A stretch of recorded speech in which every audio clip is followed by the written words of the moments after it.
So Israel's managed to stop a war within 48 hours over a weekend for the following reasons. Also, if you think it's a war, you're sorely mistaken. This is what's actually going on. You live in a house with your people. Israel is your neighbor living with its people. It decides that it wants to come and knock on your door and say, I want to move into your house for religious reasons. You say no because you live in that house.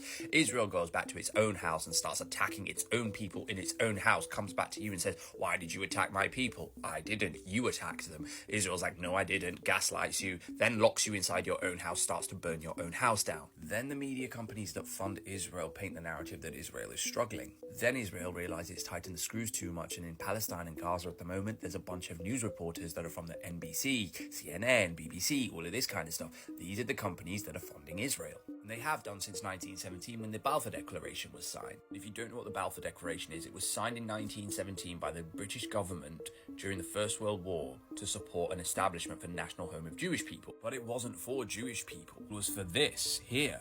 It is regarded as the main catalyst for the Nakba, which is the of Palestine. To be honest with you, for those of you who don't know, that word and that word, they're not the same. This is a nationalist movement to advocate for the Jewish state in Israel. This happened during World War I when this man here received a letter from Balfour to say that you can have Israel. Help us out in World War I. There's a large portion of Jewish people that do not sign up to this at all.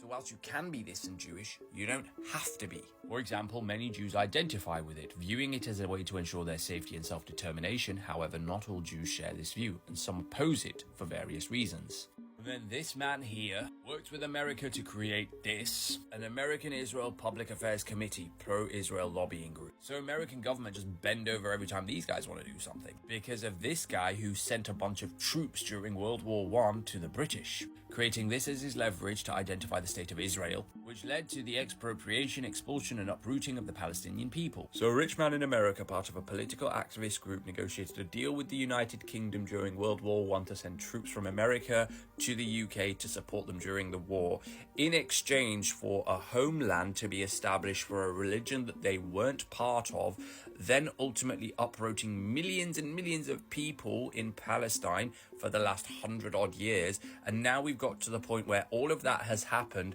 and the only time that they decided to stop doing that was when they realized that the people who were reporting on it decided that they were hungry. We knew this. Why is it only important that the news reporters get food?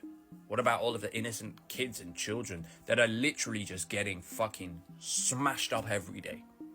Right? If you're going to be one of these motherfuckers that's going to tell me, oh yeah, why don't you go fight the war? It's not a fucking war. It's so far from a war you could not be mistaken. There's nothing to fight.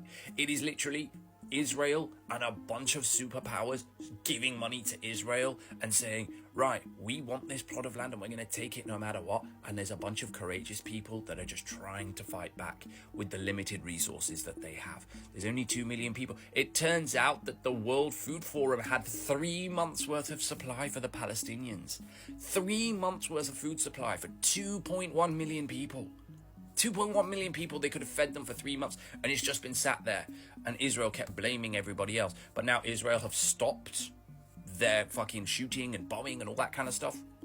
That food's getting into Palestine. At some point, you got to see it. It's falling apart right in front of your eyes. And the more energy we give to this idea of our people are our people, you've lost. It's not our people. There are Jewish people struggling in Israel. There are Palestinian people struggling in Palestine.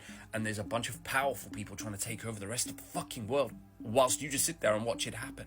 No! Get your shit together, man. You got this. Share this with a friend. Peace.